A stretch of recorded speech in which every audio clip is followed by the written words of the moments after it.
शिवलिंग पर पैर रखने वाला यह भक्त कौन है? यह कहानी है आंध्र प्रदेश के श्रीकालहस्ती की, जहाँ एक शिकारी तिन्ना ने भक्ति के सारे नियम तोड़ दिए। तिन्ना भोले भाले थे, उन्हें शास्त्रों का ज्ञान नहीं था, लेकिन एक दिन जब उन्होंने जंगल में एक शिवलिंग को देखा तो उन्हें लगा कि यह उनका भगवान है और यह अकेला भूखा है। तिन्ना ने उसी पल शिव को अपना भगवान मान लिया। वह दिन भर जंगल में शिकार करते और शिकार से लौटने के बाद रात के गहरे अंधेरे में शिवलिंग के पास आते थे। तिन्ना की भक्ति अनोखी थी। वह स्वर्णमुखी नदी से मुंह में पानी भरकर लाते थे और शिवलिंग को नहलाते थे और खाने के लिए खुद शिकार करके सबसे बढ़िया मांस अर्पित करते थे।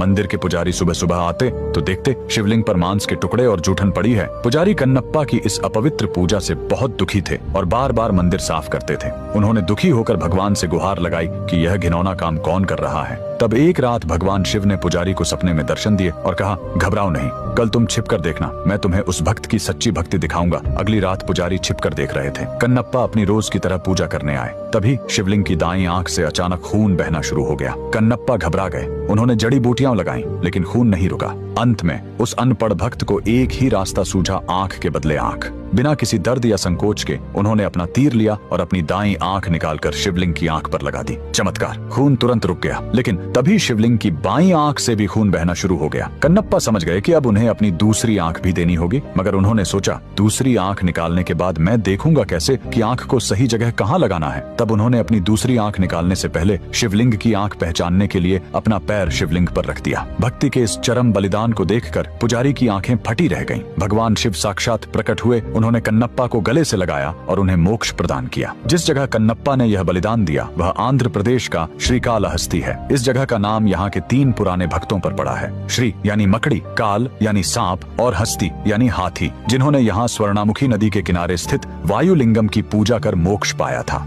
कन्नप्पा का बलिदान जिस जगह पर हुआ वह वायुलिंगम मंदिर के बगल में है और इसे कन्नबेश्वर पर्वत कहा जाता है। यहीं कन्नप्पा ने अपना नेत्र अर्पित किया था। मंदिर तक पहुंचने के लिए लगभग 325 सीढ़ियां चढ़नी पड़ती हैं। ऊपर आपको भक्त कन्नप्पा का मंदिर मिलेगा और उसके ठीक ऊपर भगवान गौरी शंकर की एक विशाल श्वेत प्रतिमा